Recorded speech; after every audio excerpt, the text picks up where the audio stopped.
Hello and welcome to my channel. My name is Arshna and today we are going to study pharmacology. तो बेटा जो हमारी pharmacology unit है अब हम उसमें सिस्टम वाइज और जो है हमारे डिसऑर्डर वाइज ड्रग करेंगे। तो आज का जो हमारा सिस्टम है that is our respiratory system. तो आज हम हमारे रेस्पिरेटरी सिस्टम में सबसे पहले क्या पढ़ेंगे, एंटी अस्थमिक ड्रग्स। कौन सी ड्रग्स पढ़ेंगे? Anti asthmatic drugs. जैसे कि बेटा नेम बता रहा है, anti means against, asthmatic means जो अस्थमा डिसऑर्डर है। तो जो जो ड्रग्स हम किसके लिए यूज करेंगे? अस्थमा को ट्रीट करने के लिए यूज करेंगे। उन ड्रग्स को हम क्या बोलेंगे? Anti asthmatic drugs. तो सबसे पहले आएगी asthma is a chronic respiratory condition. सबसे पहले हम देख लेते हैं कि अस्थमा होता क्या है। अस्थमा क्या है? एक क्रॉनिक रेस्पिरेटरी क्या है? सिम्टम है, एक रेस्पिरेटरी डिसीज है जिसमें क्या हो जाएगा। सपोज देखो बेटा, ये हमारी एयरवेज है, ठीक है। ये तो नॉर्मल पेशेंट की है, नॉर्मल पर्सन की है, और ये जो हमारा अस्थमेटिक पर्सन है जिसको अस्थमा है, जो पेशेंट है, ये अस्थमेटिक की है। तो क्या होगा, जो हमारी नॉर्मल पर्सन की जो एयरवे है वो क्या है, इतना जो है ब्रॉड होगा, उसकी जो ओपनिंग है वो क्या होगी, अच्छे से होगी। पर जब पेशेंट को क्या हो जाए, अस्थमा हो जाए, तो क्या होगा, यहाँ पे जो एयरवे है ये क्या हो जाएगा, नैरो हो जाएगा। जो हमारा एयरवे है वो क्या हो जाएगा, नैरो हो जाएगा। अब एयरवे नैरो होगा तो एयर को पास होने में दिक्कत होगी। तो एयर को पास होने में दिक्कत होने की वजह से पेशेंट को क्या फील होगा, ब्रीथलेसनेस फील होगी। पेशेंट को अच्छे से क्या नहीं आएगा, सांस नहीं आएगा। तो वो क्या हो जाएगा, हमारा अस्थमेटिक पेशेंट। तो अस्थमेटिक ड्रग, अब जो हमारी एंटी अस्थमेटिक ड्रग्स है ये बेसिकली क्या करेंगी, ये जो हमारा एयरवे है इसकी जो नैरोइंग है इसको रोक के इसको वापस से क्या कर देंगी, ब्रॉडन अप कर देंगी। जो ये मसल्स है इनको क्या करवा देगी, रिलैक्स करवा देगी। क्योंकि जैसे ही मसल कॉन्ट्रैक्ट होगी वैसे ही नैरोइंग होगी, और जब हमारी मसल्स जो है वो रिलैक्स हो जाएगी, ब्रॉडनिंग हो जाएगी, तो एयर भी है क्या अच्छे से पास हो जाएगी। तो जो हमारी वेरी फर्स्ट ड्रग है दैट इज अवर ब्रोंकियोडायलेटर्स। देखो बेटा, इसको as the name suggest, bronchio means जो हमारी ब्रोंकाई है, जो ब्रोंकस है, जो हमारा एयरवे है। डायलेटर्स मींस जो उसको डायलेट कर रहा है। तो हमारी ब्रोंकोडायलेटर्स क्या हो जाएंगी, जो हमारे अस्थमिक पेशेंट का एयरवे नैरो हो चुका है उस एयरवे को क्या कर देंगी, डायलेट कर देंगी। क्या कर देंगी, डायलेट कर देंगी। These drugs are first line treatment for asthma. तो जो अस्थमा के लिए फर्स्ट लाइन ट्रीटमेंट है उसमें हम क्या देंगे, पेशेंट को ब्रोंकियो डायलेटर्स देंगे। क्या देंगे, पेशेंट को ब्रोंकियो डायलेटर्स, जो क्या करेंगे, पेशेंट के एयरवे को डायलेट कर देंगे। They act mainly by relaxing the smooth muscle. ये देखो बेटा, रिलैक्सिंग, ये मैंने आपको इनिशियली बताया कि ये मसल क्या है, जब हमारे एयरवे की मसल क्या करेगी, कॉन्ट्रैक्ट करेगी। तो जैसे ही कॉन्ट्रैक्शन होगी, कॉन्ट्रैक्शन के साथ क्या हो जाएगा, एयरवे नैरो हो जाएगा। तो जो हमारे ब्रोंकियोडायलेटर्स हैं ये क्या करवा देंगे, ये जो मसल है इसकी रिलैक्सिंग करवा देंगे, स्मूथ मसल की। और जैसे ही स्मूथ मसल रिलैक्स होगी, एयरवे भी क्या हो जाएगा, ब्रॉडन अप हो जाएगा, एंड मेकिंग ब्रीथिंग इजीली। और उसकी वजह से रिजल्टेंट हमें क्या मिलेगा, जो पेशेंट है वो इजीली क्या कर पाएगा, ब्रीथ कर पाएगा। Is it clear? सो जो हमारा नेक्स्ट है वो होगा हमारा एंड्रोजेनिक एंटागोनिस्ट। तो ये क्या है बेटा, जो हमने ब्रोंकियोडायलेटर्स देखे, ब्रोंकियोडायलेटर में जो हमारा वेरी फर्स्ट ब्रोंकियोडायलेटर है that is our androgenic antagonist. तो एंड्रोजेनिक एंटागोनिस्ट का मैकेनिज्म ऑफ एक्शन क्या होगा, ये क्या करेगा बेटा, ये एक्टिवेट कर देगा किसको, बीटा 2 एंड्रोजेनिक रिसेप्टर्स को। ये देखो ये क्या करेगा, ये हमारे बीटा 2 एंड्रोजेनिक रिसेप्टर्स को एक्टिवेट कर देगा। देखो अब इसके एक्टिवेशन से क्या होगा, मैं यहाँ पे आपको फ्लो चार्ट से समझाती हूँ। जैसे ही हमारे बीटा 2 जो रिसेप्टर्स हैं, एंड्रोजेनिक रिसेप्टर्स हैं, वो एक्टिवेट हुए, वो एक्टिवेट होने के बाद क्या करवा देंगे, वो क्या करवाएंगे, जो हमारी स्मूथ मसल है किसकी, एयरवेज की, उस उन्हीं की तो रिलैक्सेशन करवानी है। तो जो एयरवेज की स्मूथ मसल है वहां से ये एक्टिवेट कर देंगे, वहां से ये एक्टिवेट कर देंगे हमारे एड्रेनाइल साइटेज एक्टिविटी को। ये एक्टिवेट कर देंगे हमारी एड्रेनाइल। जैसे ही स्मूथ मसल में एड्रेनाइल एक्टिविटी एक्टिवेट होगी उसके बाद क्या हो जाएगा, ये इंक्रीज करवा देगी किसको, सीएमपी। सीएमपी क्या होगा बेटा, कंसंट्रेशन, किसकी कंसंट्रेशन, एडिनोसाइन मोनोफॉस्फेट। हमने एडीपी एटीपी पढ़ा है, एडिनोसाइन डाइफॉस्फेट एंड ट्राइफॉस्फेट। उसी तरह से जब एक फॉस्फेट का वो जो मॉलिक्यूल हो तो हम उसको बोलेंगे एडिनोसाइन मोनोफॉस्फेट। अब तक हमने देखा कि हमारी बॉडी में जैसे ही क्या है, ब्रोंकोडायलेटर गए, कौन से, एंड्रोजेनिक एंटागोनिस्ट वाले ब्रोंकोडायलेटर हमारी बॉडी में जाएंगे। बॉडी में उनके जाते ही क्या हो जाएगा, बॉडी क्या करेगी, जो हमारे एयरवेज है वहां पे जो स्मूथ मसल है, उस स्मूथ मसल पे जाके ये एक्ट करेंगे, क्या एक्ट करेंगे, वहां पे जाके एड्रेनाइल साइकेज एक्टिविटी इनको इंक्रीज कर देंगे। ये एक्टिविटी क्या करेगी, ये इंक्रीज कर देगी इंट्रासेलुलर, क्या इंक्रीज कर देगी, ये इंट्रासेलुलर एक्टिवेशन, इंट्रासेलुलर इंक्रीज करवा देगी कंसंट्रेशन ऑफ एडिनोसाइन मोनोफॉस्फेट। जैसे ही क्या होगा, इसकी कंसंट्रेशन इंक्रीज होगी, ये क्या कर देगी, एक्टिवेट कर देगी हमारे पीकेए एंजाइम को। ये बहुत डिस्क्रिप्शन में है, आप बेसिकली इतना भी याद रख सकते हो, जैसे ही हमारा कंसंट्रेशन इंक्रीज होगी एडिनोसाइन मोनोफॉस्फेट की, वैसे ही जो है मसल्स क्या हो जाएंगी, रिलैक्स हो जाएंगी।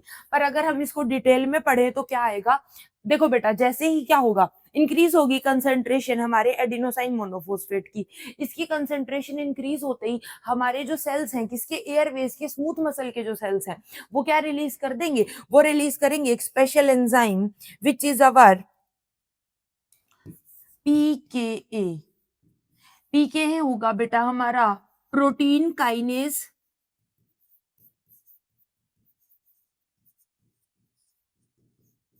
जैसे ही प्रोटीन काइनेज ए रिलीज होगा, ये क्या करवा देगा, ये जो आयंस हैं, किसके, स्मूथ मसल के जो सेल्स हैं, उनके अंदर जो आयंस है, उनमें कैल्शियम की कंसंट्रेशन को कम कर देगा। जैसे ही, क्योंकि कंसंट्रेशन किसकी ज्यादा हो जाएगी, एएमपी की, तो क्या होगा, डिक्रीज हो जाएगी, किसकी, डिक्रीज हो जाएगी कंसंट्रेशन,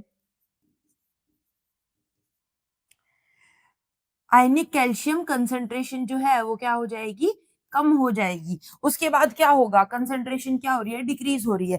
इसकी वजह से क्या होगा, जैसे ही आयंस में कैल्शियम की कंसंट्रेशन कम होगी तो क्या कर देंगे, वो जो सेल्स हैं वो क्या कर देंगे, वो क्या है, रिलैक्सेशन करवा देंगे हमारी स्मूथ मसल्स का, और अल्टीमेटली रिलैक्स हुई तो क्या हो जाएगा, एयरवे ब्रॉडन अप हो जाएगा और पेशेंट क्या है, इजिली ब्रीथ कर सकता है।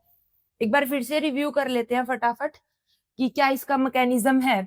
देखो बेटा, मैकेनिज्म ऑफ एक्शन में हमने देखा कि जैसे ही हमने क्या है, पेशेंट को क्या दिया, एंड्रोजेनिक एंटागोनिस्ट वाला हमने ब्रोंकियोडाइलेटर दिया, वो देते ही पेशेंट के अंदर बीटा 2 एंड्रोजेनिक रिसेप्टर एक्टिवेट होंगे। कहाँ एक्टिवेट होंगे, स्मूथ मसल में, किसकी, एयरवे की, उसी को तो ब्रॉडन अप करना है, तो बीटा 2 एंड्रोजेनिक रिसेप्टर एक्टिवेट होंगे। इनकी एक्टिवेशन के बाद क्या हो जाएगा, ये किसको एक्टिवेट कर देंगे, वहां जाके एड्रेनाइल साइकेज, जो हमारा साइक्लेस है उसको क्या कर देंगे, एक्टिवेट करवा देंगे। जैसे ही एंड्रोजेनिक, जो हमारा एड्रेनाइल साइकेज है, ये एक्टिवेट होगा, इसकी एक्टिवेशन के बाद कंसंट्रेशन बढ़ जाएगी, intracellular concentration of AMP, adenosine monophosphate की क्या है, कंसंट्रेशन बढ़ जाएगी, जिसकी वजह से क्या रिलीज होगा, प्रोटीन काइनेज ए रिलीज होगा। प्रोटीन काइनेज ए रिलीज होते क्या हो जाएगा, ये क्या नहीं होने देगा, ये आयंस के अंदर क्या करवा देगा, डिक्रीज करवा देगा आयनिक कैल्शियम कंसंट्रेशन। इंट्रासेलुलर, ये क्या करवा देगा, इंट्रासेलुलर में डिक्रीज करवा देगा, डिक्रीजेस कर देगा आयनिक कैल्शियम कंसंट्रेशन। जैसे ही आयनिक कैल्शियम कंसंट्रेशन कम होगी, इसके कम होते ही साथ क्या हो जाएगा, जो स्मूथ मसल्स हैं वो रिलैक्स कर जाएंगी, उनके रिलैक्स करते ही क्या होगा, कॉन्ट्रैक्शन खत्म हो जाएगी, और जो हमारे एयरवेज है वो क्या हो जाएंगे, ब्रॉडन अप हो जाएंगे। Is it clear.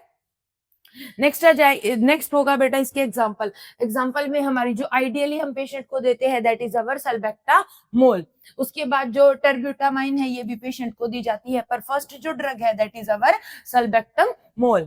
नेक्स्ट होगा हमारा यूजेस एज इंडिकेशन। अब देखो बेटा, इसका बेसिक काम क्या है, ब्रोंकियोडाइलेटर्स का, ब्रोंक्यूल्स को डायलेट करना। अब ब्रोंक्यूल्स को डायलेट करना काम है तो ये सबसे ज्यादा कहाँ यूज होंगे, अस्थमेटिक पेशेंट में। तो अगर पेशेंट को क्या है, अस्थमेटिक अटैक आ रहा है, तो हम पेशेंट को क्या है, ब्रोंकियोडाइलेटर्स देंगे। कौन से देंगे, एंड्रोजेनिक एंटागोनिस्ट। उसके बाद ट्रीट करने के लिए ब्रोंकियोस्पाज्म को। अब ब्रोंकियोस्पाज्म क्या होगा, ये हमारा एयरवे है, इस एयरवे में अगर कोई स्पाज्म क्या है फॉर्म हो गया है, उस स्पाज्म को क्या है, उस स्पाज्म को भी क्या कर देगा, ये कम कर देगा। कैसे? क्योंकि ये नैरोइंग को खत्म करेगा, जिसकी वजह से क्या हो जाएगा, एयरवे ब्रॉडन अप हो जाएगा और स्पाज्म क्या अल्टीमेटली क्लीन हो जाएगा। नेक्स्ट आएंगी बेटा इसकी कॉन्ट्राइंडिकेशन। कॉन्ट्राइंडिकेशन कब होगी? Not safe in the patient with uncontrolled arrhythmia. जिस पेशेंट को अनकंट्रोल्ड अरिथमिया है, मैंने पहले एक बार बताया आपको अरिथमिया क्या होता है, अब आप मुझे कमेंट डाउन करके बताना अरिथमिया क्या होगा। तो जिन पेशेंट को अनकंट्रोल्ड एरिथमिया है, उन पेशेंट पे हम क्या नहीं देंगे, ब्रोंकोडायलेटर्स नहीं देंगे। कौन से? सल्फेक्टामोल वाले, मतलब एंड्रोजेनिक अगोनिस्ट नहीं देंगे। नेक्स्ट हो जाएगा हमारा प्रोलॉन्ग्ड यूज ऑफ सल्फेक्टामोल। अगर बेटा पेशेंट में हमने ज्यादा सल्फेक्टामोल यूज कर ली तो क्या हो जाएगा, लो हो जाएगा क्या पोटेशियम। क्यों लो हो जाएगा पोटेशियम? हमने मैकेनिज्म में देखा कि पीके रिलीज हो रहा है, जो हमारा पीके प्रोटीन काइनेज ए रिलीज हो रहा है, उसकी वजह से क्या हो जाएगा, पेशेंट में लो क्या है, पेशेंट में क्या हो जाएगा, लो पोटेशियम हो जाएगा। क्यों? क्योंकि जो कंसेंट्रेशन थी पोटेशियम की, जो एडिनोसाइन मोनोफॉस्फेट था, वो वहां पे क्या हो रहा था, इंक्रीज हो रहा था, एएमपी बढ़ रहा था, आयनिक कंसेंट्रेशन में कैल्शियम कम हो रहा था, जिसकी वजह से ओवरऑल क्या है, पेशेंट में हमें हाइपोकैलेमिया देखने को मिल सकता है। नेक्स्ट हमारा होगा एडवर्स इफेक्ट। एडवर्स इफेक्ट में क्या आएंगे बेटा, कि अगर हमने पेशेंट को क्या है, ब्रोंकियोडायलेटर दे दिया, हमने पेशेंट को सल्बेक्टामोल एग्जांपल ले लेते हैं, हमने पेशेंट को सल्बेक्टामोल एडमिनिस्टर कर दिया, उसके बाद हमें पेशेंट के अंदर क्या क्या एडवर्स इफेक्ट देखने को मिले उस ड्रग को एडमिनिस्ट्रेशन के बाद। तो सबसे पहले ट्रेमर्स हो सकते हैं पेशेंट को, नर्वसनेस हो सकती है, एंजाइटी हो सकती है, हेडेक हो सकता है, पाल्पिटेशन हो सकती है, पेशेंट की जो हार्ट बीट है वो फास्ट हो सकती है, तो ट्रैकिकार्डिया हो सकता है। ट्रैकिकार्डिया मैंने बता दिया कि पेशेंट की हार्ट बीट फास्ट हो जाएगी। आपके लिए दो क्वेश्चन छोड़े हैं, एक तो बताना बेटा ब्रेडिकार्डिया क्या होता है, और दूसरा मैंने क्या बताया, अरिथमिया पूछा मैंने आपसे कि अरिथमिया क्या होता है, कि हम पेशेंट में जो है अगर अरिथमिया है, अनकंट्रोल अरिथमिया है पेशेंट को, तो हम ये ड्रग नहीं देंगे। तो आप बताना अरिथमिया क्या होता है। डेंजरस अरिथमिया इन सेंसिटिव पेशेंट, जो सेंसिटिव पेशेंट है उनमें डेंजरस अरिथमिया हो सकता है। नेक्स्ट हमारा होगा क्या होगा, ड्रग इंटरेक्शन। तो ड्रग इंटरेक्शन क्या होगा, कि जिन पेशेंट में क्या है, अगर कोई पेशेंट बीटा ब्लॉकर्स के ट्रीटमेंट में है, मतलब अगर कोई पेशेंट से प्रोपेनोल क्या है ड्रग को कंज्यूम कर रहा है, तो हम उस पेशेंट को या तो हमें क्या है उसको अनकंटिन्यू करना पड़ेगा, डिसकंटिन्यू करना पड़ेगा, किसको, बीटा ब्लॉकर को। अगर हमने पेशेंट को एंड्रोजेनिक अगोनिस्ट देना है, से सल्बेक्टामोल अगर हमने पेशेंट को देना है, तो हमें उसके बीटा ब्लॉकर बंद करने पड़ेंगे, वरना तो क्या हो जाएगा, जो हमारे ब्रोंकियोडायलेटर है वो अपना इफेक्ट शो नहीं कर पाएंगे। Is it clear? नेक्स्ट होगा हमारा थियोफाइलिन। तो थियोफाइलिन अनदर ब्रोंकोडायलेटर है, may have an addictive effect. तो इसका क्या है बेटा, एडिक्टिव इफेक्ट हो सकता है अगर पेशेंट थियोफाइलिन ले रहा है। जैसे मैंने आपको बोला, हम फर्स्टली इस पेशेंट को सल्बेक्टामोल देते हैं, थियोफाइलिन क्यों नहीं देते, क्योंकि ये एडिक्टिव है। पेशेंट ने अगर क्या है, क्या लंबे टाइम तक, लॉन्ग पीरियड ऑफ टाइम के लिए अगर थियोफाइलिन क्या है यूज कर लिया, तो पेशेंट को क्या हो जाएगा, उसका एडिक्शन होने के चांसेस हो सकते हैं। अब आ जाएंगी बेटा रिस्पॉन्सिबिलिटीज। रिस्पॉन्सिबिलिटीज में इनिशियल रिस्पॉन्सिबिलिटी जो मैं आपको हर ड्रग की बताती हूँ बिफोर एडमिनिस्ट्रेशन क्या हो जाएगी, वो आपकी हमें पता होना चाहिए कि पेशेंट को क्या है, कोई हिस्ट्री ऑफ एलर्जी तो नहीं है। उसके बाद क्या हो जाएगा, हम मॉनिटर करेंगे पेशेंट के विटाल्स, क्यों, क्योंकि उसका रेस्पिरेशन रेट, उसका हार्ट रेट हमें पता होना चाहिए। उसके बाद इनहेलर टेक्निक सिखाएंगे पेशेंट को कि कैसे इनहेल करते हैं, एडवाइस करेंगे avoiding irritants like dust, smoke and perfumes. Patient को बोलेंगे कि आप डस्ट या स्मोक या फिर परफ्यूम से क्या रहें, अवे रहें। Is it clear? तो हमने टाइप ए पढ़ लिया, हमारा वो था एंड्रोजेनिक अगोनिस्ट। तो टाइप बी क्या हो जाएगा बेटा हमारा, मिथाइल जेंथाइन्स। क्या हो जाएगा टाइप बी, मिथाइल जेंथाइन्स। तो बेटा मिथाइल जेंथाइन्स में जो हमारा एग्जांपल है that is theophylline and aminophylline.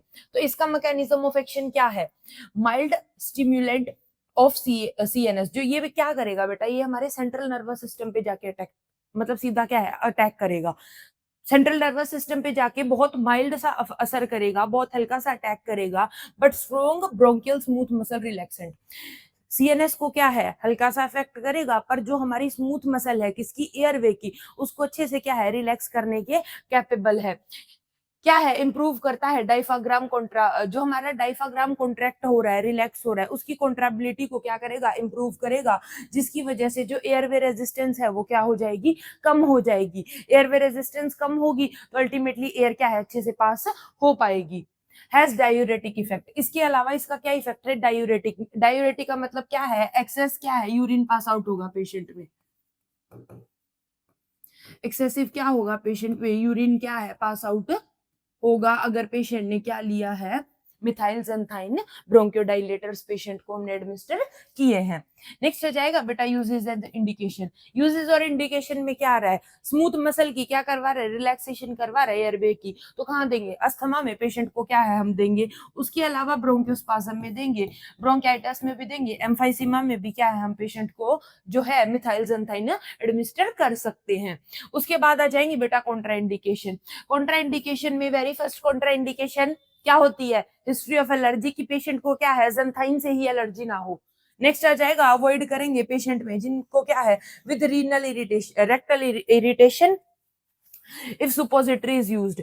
देखो बेटा जिन पेशेंट में क्या हो जाएगा अगर हम सुपोजिटरी लगाते हैं, सुपोजिटरी क्या होती है, सुपोजिटरी जो मतलब हम रेक्टम के थ्रू क्या है कोई भी ड्रग बॉडी में अगर देते हैं, तो जिन पेशेंट को सुपोजिटरी देने से कोई हमें क्या है एलर्जी देखने को मिलती है, तो उन पेशेंट में क्या है हम ज़ैंथाइन एडमिनिस्टर नहीं करेंगे।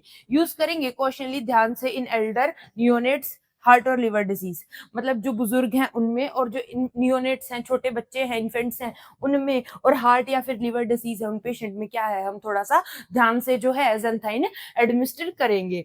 नेक्स्ट हमारा हो जाएगा एडवर्स इफेक्ट। तो एडवर्स इफेक्ट में क्या होगा बेटा, नोजिया, वोमिटिंग और डायरिया देखने को मिल सकता है हमें जीआई में, और हमारा जो नर्वस सिस्टम है उसमें headache, anxiety, insomnia, irritability, seizures भी देखने को मिल सकते हैं। सिवियर में क्या हो सकता है इसका, अगर हम सिवियर अगर इसका साइड इफेक्ट देखें, एडवर्स इफेक्ट देखें, तो उसमें हमें पेशेंट में क्या है रेस्पिरेटरी अरेस्ट भी क्या है देखने को मिल सकता है। नेक्स्ट आ जाएगी बेटा ड्रग इंटरेक्शन। ड्रग इंटरेक्शन में भी क्या बोल रहा है, एरिथ्रोमाइसिन, हमने एंटीबायोटिक्स पढ़े उसमें हमने एरिथ्रोमाइसिन पढ़ा था जो क्या थी, ओल्डर मैक्रोलाइड थी। तो जो हमारी एरिथ्रोमाइसिन है, एरिथ्रोमाइसिन क्या कर देगी, इंक्रीज टॉक्सिसिटी रिस्क। तो ये क्या कर देगी बेटा, अगर हमने पेशेंट को एरिथ्रोमाइसिन दी है, क्या है एरिथ्रोमाइसिन, ओल्डर मैक्रोलाइड है, न्यूअर मैक्रोलाइड में हमारी एजिथ्रोमाइसिन वाली आएगी। तो अगर हमने पेशेंट को एरिथ्रोमाइसिन दी है तो ये क्या कर देगी, इंक्रीज करा देगी क्या, risk of toxicity. Is it clear. तो अगर हमने पेशेंट को एरिथ्रोमाइसिन के साथ क्या दे दिया, ज़ैंथाइन दे दिया, तो पेशेंट में टॉक्सिसिटी के चांसेस क्या हो जाएंगे, बढ़ जाएंगे। नेक्स्ट होगा फिनाइल्टोनिन, रिफाम्पिसिन, स्मोकिंग रिड्यूस इफेक्टिवनेस। अगर देखो बेटा पेशेंट फिनाइल्टोनिन ले रहा है, रिफाम्पिसिन ले रहा है, या फिर क्या है वो स्मोकिंग कर रहा है, धूम्रपान का क्या है सेवन कर रहा है, तो उस पेशेंट में क्या होगी, इफेक्टिवनेस कम देखने को मिलेगी। वैसे भी अगर एस्थमेटिक पेशेंट है तो स्मोकिंग तो हमें वैसे भी पेशेंट की क्या है उसको करने से क्या है मना करना है। ये तो स्मोक बेचने वाले भी करते हैं पर कोई मानता नहीं। बीटा ब्लॉकर मे काउंटरएक्ट ब्रोंकियोडाइलेशन, ये क्या करेंगे बेटा, बीटा ब्लॉकर अगर हम ले रहे हैं तो बीटा ब्लॉकर तो वहां पे भी बंद करवाए थे, कहां पे, सल्बेक्टामोल वाली टाइम पे, जो क्या थे हमारे एंड्रोजेनिक अगोनिस्ट ब्रोंकियोडाइलेटर थे। तो इसमें भी क्या है काउंटरएक्ट कर सकता है ब्रोंकियोडाइलेशन को, क्या है ये अल्टर कर सकता है जो ब्रोंकियोडाइलेशन हो रही है। तो बीटा ब्लॉकर तो हमें क्या है स्ट्रिक्टली बंद कर देने हैं। नेक्स्ट आ जाएगी बेटा रिस्पॉन्सिबिलिटी। रिस्पॉन्सिबिलिटी में क्या है, सबसे इनिशियली हमें हिस्ट्री ऑफ एलर्जी देखनी है, उसके बाद में मॉनिटर करना है पेशेंट का blood level, watch for the sign of toxicity, हमें देखते रहना है कि पेशेंट को क्या है टॉक्सिसिटी ज्यादा ना बढ़ जाए। एडवाइस अवॉइडिंग कैफीन फूड्स, हम पेशेंट को बोलेंगे कि अगर आप ज़ैंथाइन ट्रीटमेंट पे हो, अगर आप ज़ैंथाइन क्या है एडमिनिस्टर कर रहे हो, हम पेशेंट को क्या है ज़ैंथाइन एडमिनिस्टर कर रहे हैं, तो हम पेशेंट को टीच करेंगे क्या कि उनको कैफीन इनटेक कम से कम रखना है, मतलब चाय, कॉफी और जो भी कैफीन ब्रिवेजर्स हैं उनको क्या है अवॉइड करना है, चॉकलेट भी बंद करनी है। नेक्स्ट हमारा होगा मास्ट सेल स्टेबलाइजर। तो मास्ट सेल स्टेबलाइजर क्या है, जैसे कि नाम बता रहा है मास्ट सेल स्टेबलाइजर, किसी एक पर्टिकुलर टाइप के सेल को स्टेबलाइज कर रही है, ठीक है। तो क्या है, these drugs are used mainly for prevention of asthma attack.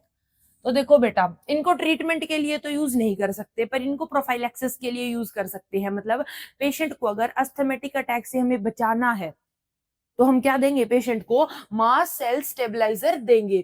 इनमें क्या होगा बेटा, mast cell they do not help in acute attack. अगर बेटा पेशेंट को अटैक ही आ गया है, अस्थमेटिक अटैक आ गया है, उसको ब्रीथलेसनेस फील हो रही है, और अब जब पेशेंट को जाके आप मास्ट सेल स्टेबलाइजर दोगे वो काम नहीं करेगा। क्यों नहीं करेगा, क्योंकि तब तक तो मास्ट सेल ने अपना काम कर दिया होगा ना, उसने ब्रीथलेसनेस पेशेंट में कोज कर दी है मास्ट सेल ने, ये हम पहले देंगे ताकि जो हमारे मास्ट सेल्स हैं वो क्या रहे, शांत रहे और वो पेशेंट में क्या ना कोज करे, अस्थमेटिक अटैक कोज ना करे।